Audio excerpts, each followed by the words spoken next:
"Sign here, Mom, it's just paperwork for the refinancing."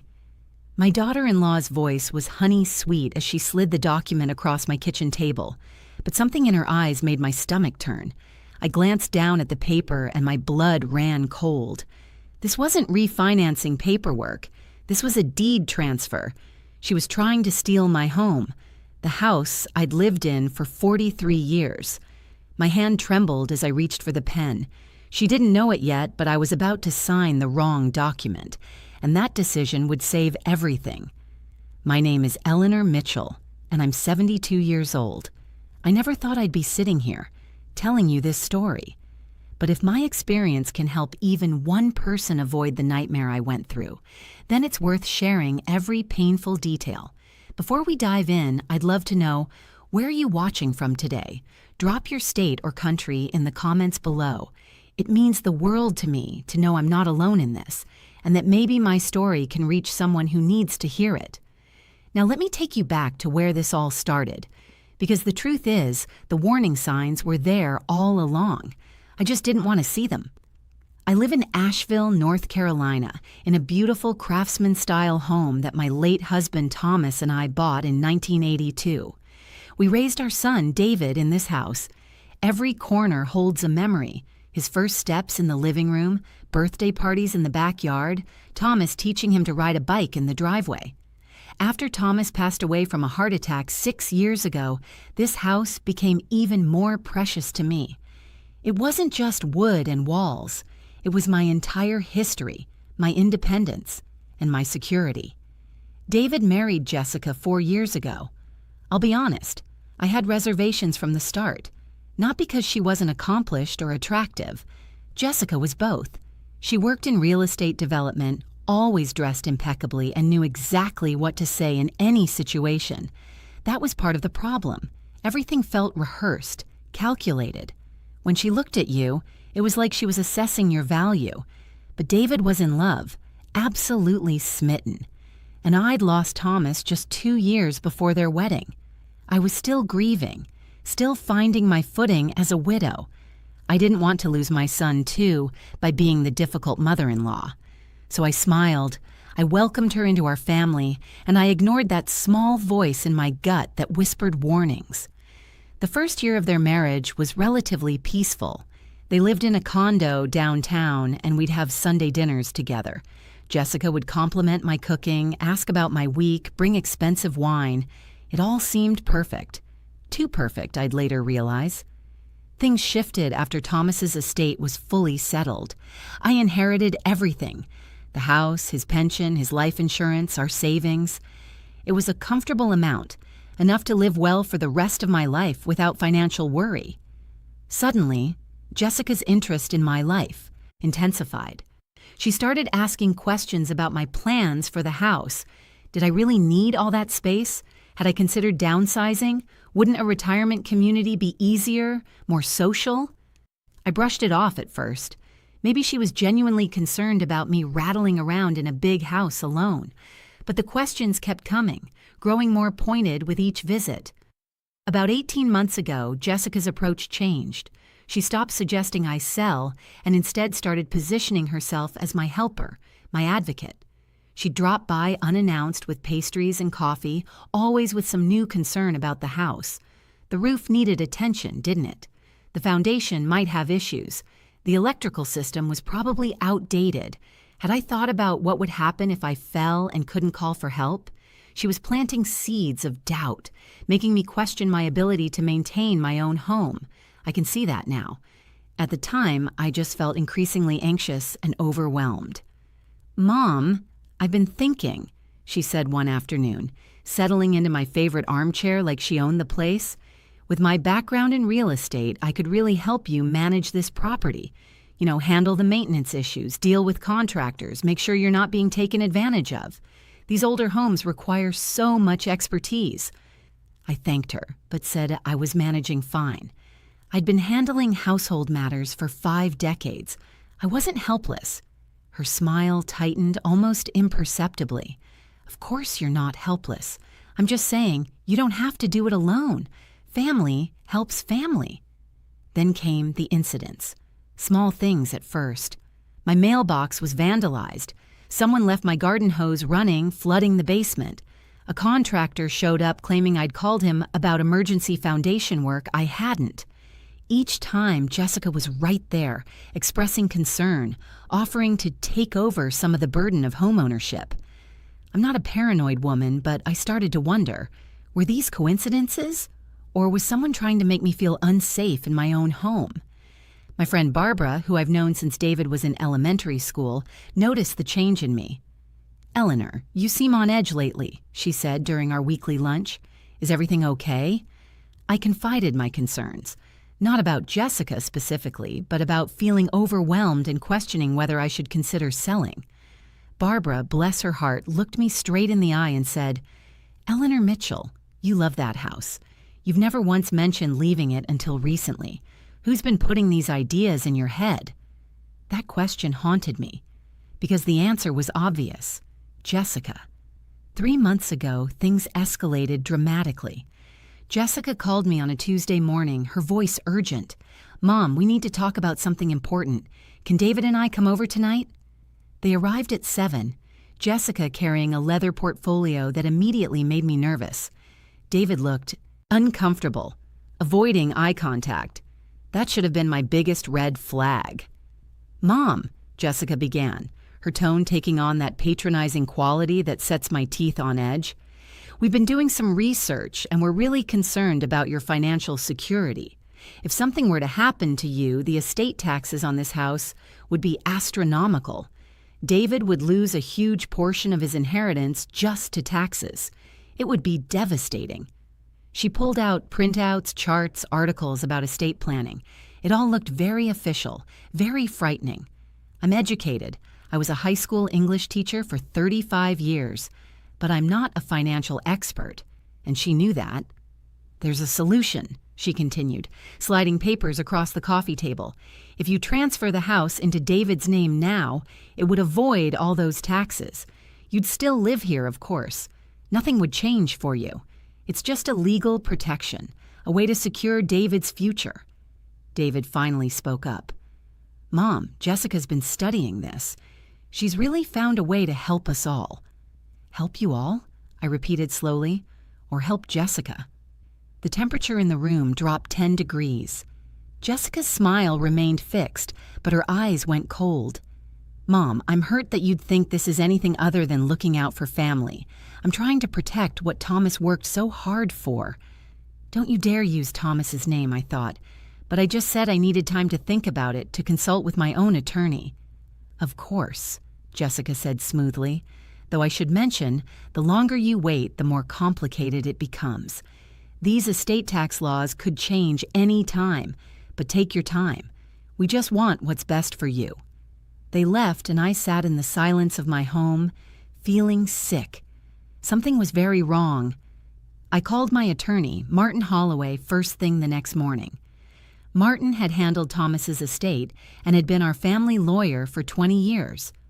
"Eleanor, do not sign anything," he said firmly after I explained the situation. "Estate taxes aren't the issue they're making them out to be, especially with current exemption limits. This sounds like a transfer of ownership, period. If you sign that house over, you'd have no legal claim to it. They could sell it, evict you, anything. Don't do it." His words confirmed my worst fears. This wasn't about protecting me or David. This was about Jessica getting control of my most valuable asset. For the next 2 weeks, Jessica called daily. Each conversation followed the same pattern.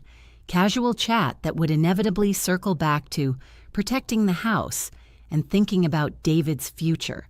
The pressure was relentless. Then she changed tactics. She started coming by when David was at work, always with some excuse. She needed to borrow a serving dish. She wanted my recipe for pot roast. Each visit included a comment about the house. "These hardwood floors are gorgeous. Must be worth a fortune. The lot size alone is probably $300,000. She was assessing, calculating, claiming. I confided everything to Barbara, who suggested I might be overreacting. "Maybe she's just trying to help in her own way," Barbara offered gently. "You know how young people are with money. always worried about planning ahead. But Martin disagreed. Trust your instincts, Eleanor. I've seen cases like this. Family members who see an aging parent as an opportunity rather than a person to protect. Document everything. Don't sign anything without me reviewing it first, and consider what your boundaries need to be with Jessica. I started keeping notes. Dates, times, conversations. I felt ridiculous, like I was spying on my own family. But the knot in my stomach told me I needed evidence of what was happening. 3 weeks ago, Jessica showed up unannounced on a Thursday afternoon. She was carrying another portfolio, and her expression was different, more confident, almost triumphant. "Great news, Mom," she announced, letting herself in without waiting for an invitation. "I found an even better solution. Instead of a full transfer, we can do a refinancing that will lower your monthly expenses dramatically. It's complicated paperwork, but I've already filled most of it out. You just need to sign in a few places." My heart started racing. This was it. This was the real push. "I thought we were talking about a transfer," I said carefully. "This is better. It keeps everything in your name technically, but gives David and me the ability to help manage things. The bank needs authorization to work with us on your behalf. It's standard stuff for REFIs, especially for homes this valuable." She was smooth. I'll give her that. The words flowed like honey, designed to confuse and reassure simultaneously. "Why don't you leave the papers here, and I'll look them over with Martin," I suggested. Her mask slipped for just a second. Irritation flashed across her face before she recovered. "Mom, Martin's great for general stuff, but this is specialized mortgage work. The broker who prepared these is expecting them back by tomorrow. The rates are locked in, but only until then. After that, we'd have to start over, and you'd lose thousands in savings." The pressure, the urgency, the manipulation, it was textbook, and I was done playing along. "Okay," I said quietly. "Let me get my reading glasses." I walked to my bedroom, my mind racing. This was the moment. She was going to pressure me to sign something that would steal my home. I needed proof, and I needed a strategy. My hands shook as I pulled out my phone and texted Martin, "SOS, Jessica here with papers. Says refinancing, but I don't trust it. What do I do?" His response came immediately. "Do not sign. Stall her. I can be there in 30 minutes. But I knew Jessica wouldn't wait 30 minutes. She'd sense something was wrong and leave with the papers. I needed them. I needed evidence of what she was trying to do. Then I remembered something. Last year, David had left some work papers at my house, blank documents from his accounting firm that I'd tucked in my office desk drawer, meaning to return them. Same size, same professional look, different content entirely. I grabbed several sheets of those blank forms and my glasses and returned to the living room. "Sorry, took me a minute to find these," I said, waving the glasses. Jessica had spread her papers across my dining room table, arranged just so. "Here, here, and here," she pointed, indicating signature lines highlighted in yellow, an initial here and here. I sat down, pulling the papers closer, making a show of reading carefully. "This is a lot to process," I murmured. "The language is so technical." "That's why you have me," Jessica said brightly. "I've been through a dozen of these. Trust me, it's all standard." Trust me. Those words from her mouth made my skin crawl. I pretended to read for several long minutes, occasionally asking questions that she'd answer with practiced vagueness. Then, in what I hoped looked like an absent-minded movement, I knocked my water glass over. Not much water, I'd been careful about that, but enough to create chaos. "Oh no!" I cried out, jumping up. Jessica leaped back, protecting her expensive suit. In the confusion, as we both grabbed napkins and I made a fuss about soaking up the water, I accomplished what I needed to. The papers got shuffled. In the commotion, I managed to slide her documents aside and position the blank accounting forms in their place. "I'm so sorry," I kept saying. "How clumsy of me." It's fine," Jessica said, though her jaw was tight. She was checking her watch now, clearly worried about the wet papers. "We should probably sign these while they dry before they get too damaged." Yes, yes, of course. I picked up the pen, hands still trembling. Not from nerves now, but from the adrenaline of what I was doing. I signed those blank papers. I initialed them. I dated them. All the while, Jessica watched like a hawk, satisfaction gleaming in her eyes. She thought she'd won. Perfect, she said, gathering the papers, the accounting forms, before the ink was even dry. I'll get these filed right away. And Mom, you've made a really smart decision today. David will be so relieved. After she left, I stood in my dining room, staring at the real documents she'd tried to get me to sign. My hands wouldn't stop shaking.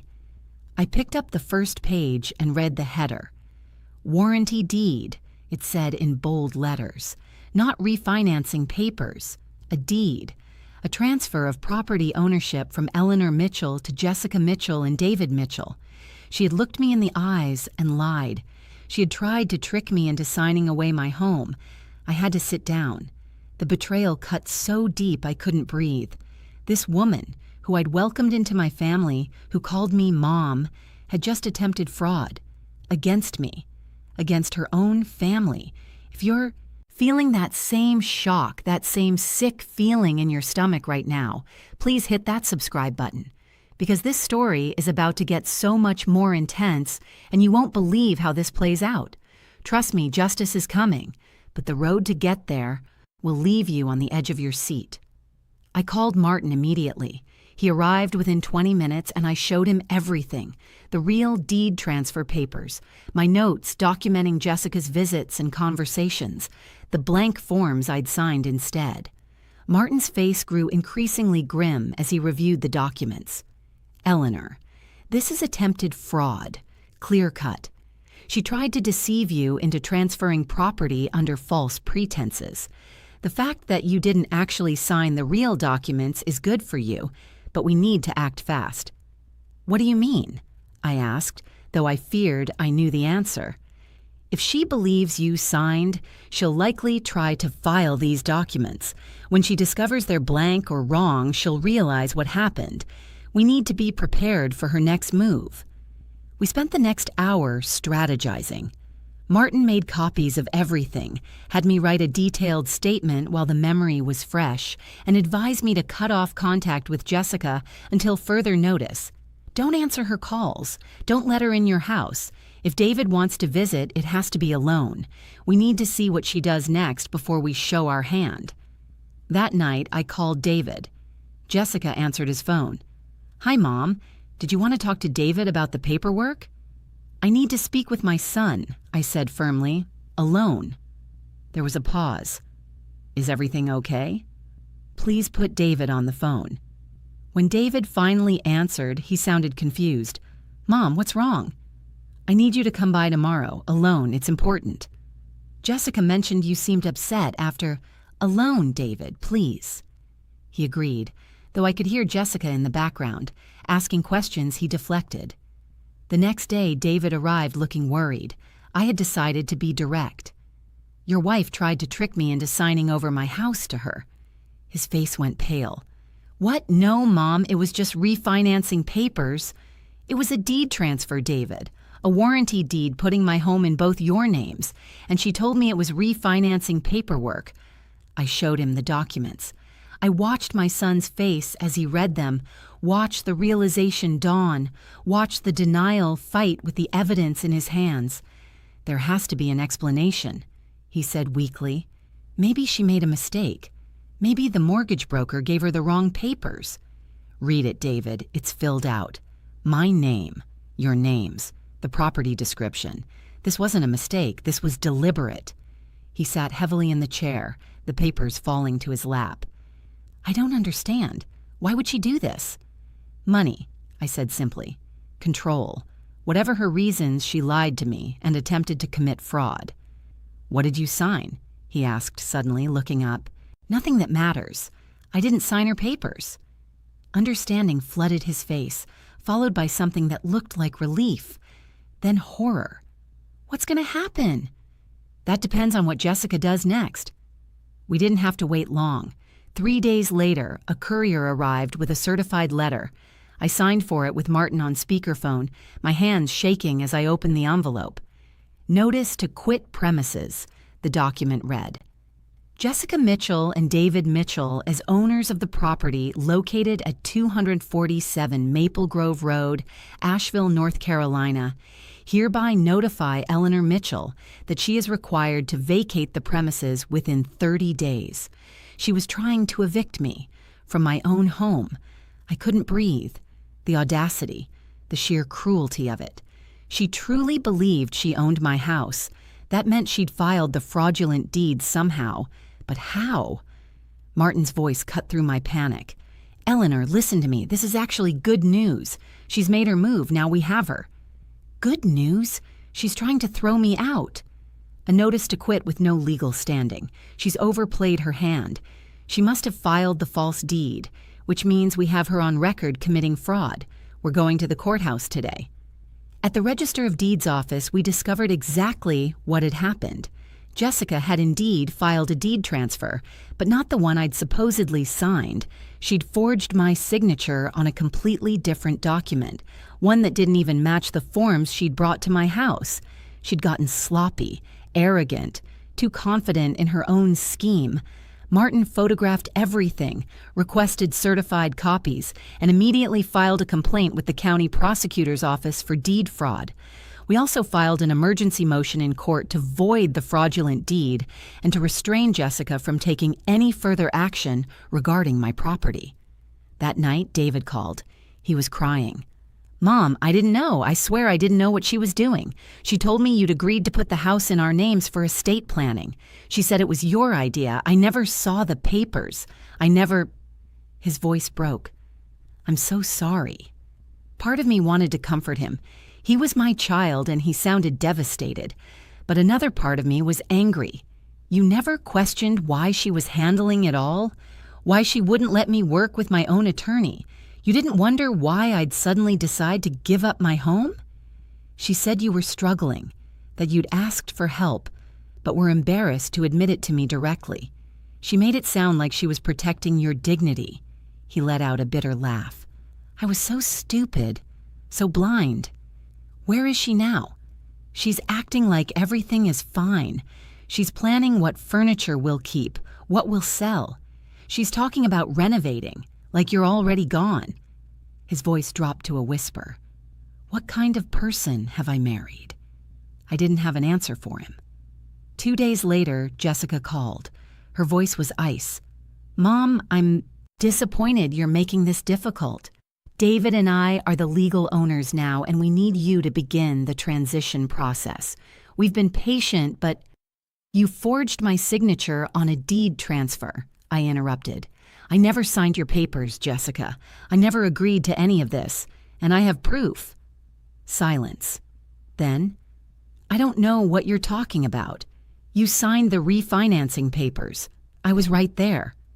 You brought deed transfer papers and called them refinancing documents. That's fraud. Then you forged my signature on a different deed entirely and filed it with the county. That's also fraud. Multiple counts, actually. Her breathing changed. You can't prove any of that. Actually, I can. I have the original documents you brought to my house. I have the filed deed with the forged signature. I have witnesses. I have my attorney. And as of this morning, the district attorney has opened an investigation. Another silence, longer this time. When she spoke again, her voice had changed. No more honey, just cold calculation. You're bluffing. No prosecutor will pursue this. It's a family matter, a misunderstanding. Try me, I said, and hung up. The court hearing for the emergency motion happened 1 week later. I'd never been inside a courtroom before. Not like this. Martin sat beside me at the plaintiff's table. Across the aisle, Jessica and her attorney, a slick-looking man in an expensive suit, conferred in whispers. David sat in the gallery, alone. When our eyes met, he looked like he'd aged 10 years. He'd moved out of the condo he shared with Jessica 3 days after my phone call with her. He was staying with a friend trying to process what his wife had done. The judge, Honorable Patricia Brennan, was a woman in her 60s with sharp eyes and no-nonsense demeanor. She'd reviewed our filings, and I could tell from her expression that she was not impressed with Jessica's side of things. Martin presented our case methodically. He showed the original deed transfer papers Jessica had brought to my house, labeled as refinancing documents. He showed the blank accounting forms I'd actually signed. He showed the completely different deed that had been filed with the county, one I'd never seen before, with my signature forged. He presented my written statement, documented timeline, and character testimony from Barbara about the changes in my behavior during Jessica's escalating pressure campaign. It was damning, absolutely damning. Jessica's attorney tried to argue that it was a misunderstanding, that Jessica had been trying to help with estate planning, that there was no criminal intent, but his arguments fell flat when Judge Brennan asked pointed questions. "Counselor, your client filed a notice to quit, attempting to evict Mrs. Mitchell from property that Mrs. Mitchell has owned for over 4 decades. On what basis did your client believe she had the right to do this?" "Your Honor, my client believed the property had been legally transferred based on a deed with a forged signature. We dispute that the signature is forged. I have 3 handwriting experts who say otherwise," Martin interjected, all willing to testify. Judge Brennan held up her hand. "I've seen enough. The deed filed on October 15th is hereby declared void. Mrs. Eleanor Mitchell is the sole legal owner of the property in question and shall remain in undisturbed possession of said property. Ms. Jessica Mitchell is restrained from attempting any further actions regarding this property and is ordered to cease all contact with Mrs. Mitchell pending the outcome of the criminal investigation." The gavel came down. Jessica's face went white, then red. She stood abruptly, her attorney trying to quiet her, but she turned to look directly at me. "This isn't over," she said. "You're a bitter, paranoid old woman who can't stand that your son loves someone more than he loves you." "Ms. Mitchell!" Judge Brennan's voice cracked like a whip. "You are dangerously close to contempt. Sit down and be silent." But Jessica wasn't done. "You have no idea what I'm capable of. You think you've won? You've just made an enemy you can't—" "Bailiff, remove Ms. Mitchell from my courtroom," the judge ordered, "and add a contempt charge to whatever else is coming her way." As Jessica was escorted out, still ranting, David dropped his head into his hands. The woman he'd married had just revealed her true nature for the entire court to see. After the hearing, Martin and I stood on the courthouse steps. "The criminal charges will take time to work through the system," he explained, "but the civil matter is settled. Your home is secure. She can't touch it." "What will happen to her?" I asked. "If convicted on the fraud charges, possibly prison time, certainly probation, restitution, fines. Her real estate license will be revoked. Her reputation will be destroyed. She brought this on herself, Eleanor." I should have felt victorious. Instead, I just felt tired. The district attorney's office moved forward with charges: attempted deed fraud, forgery, filing false documents, and attempted theft by deception. Jessica's bail was set high enough that she couldn't make it right away. She spent 3 nights in jail before her parents posted it. David filed for divorce immediately. He was devastated, humiliated, and angry at Jessica for deceiving him, but also at himself for not seeing it sooner. "The signs were there," he told me over coffee 2 weeks later. "The way she talked about your house, about inheritance, about money. I thought she was just being practical. I didn't realize she was being predatory." The trial happened 4 months later. Jessica's attorney tried to paint me as a confused elderly woman who'd agreed to transfer the property and then forgotten or changed her mind, but the evidence was overwhelming. The jury deliberated for less than 3 hours before finding her guilty on all counts. She was sentenced to 2 years in prison, followed by 3 years of probation. She was ordered to pay restitution, though what she was supposed to pay back, I wasn't sure. You can't really put a price on peace of mind or lost trust. David's divorce was finalized 6 months after her conviction. He apologized to me 100 times, though I'd forgiven him long before. He'd been manipulated too, just in a different way. I'm still in my home on Maple Grove Road. The Craftsman house where I raised my son, where I built a life with Thomas, where every room holds memories worth more than any monetary value. Jessica thought she could take that from me with smooth words and forged signatures. She thought I was just a naive old woman who could be easily fooled. She was wrong. I learned something through this nightmare. Trusting your instincts isn't paranoid, it's self-preservation. When something feels wrong, it usually is. And being kind doesn't mean being a doormat. You can be gracious and generous while still protecting what's yours. My relationship with David has healed, though it took time. He's more cautious now, more aware. He's building a new life, and I'm proud of him for having the courage to walk away from someone who betrayed us both. As for me, I'm fine. Better than fine, actually. I've joined a local group for seniors that Barbara recommended, I've taken up watercolor painting, and I've even started dating a retired professor I met at the community center. Life goes on, and it's good. If there's one thing I want you to take from my story, it's this. Your home is more than just property. It's your security, your independence, your legacy. Don't let anyone, family or otherwise, pressure you into giving that up. Get legal advice from your own attorney, not someone else's. Trust your gut, and never, ever sign anything you haven't fully read and understood. Thank you for listening to my story. I hope it helps someone out there who might be facing a similar situation. Stay safe, protect yourselves, and remember, you're stronger than anyone who tries to take advantage of you.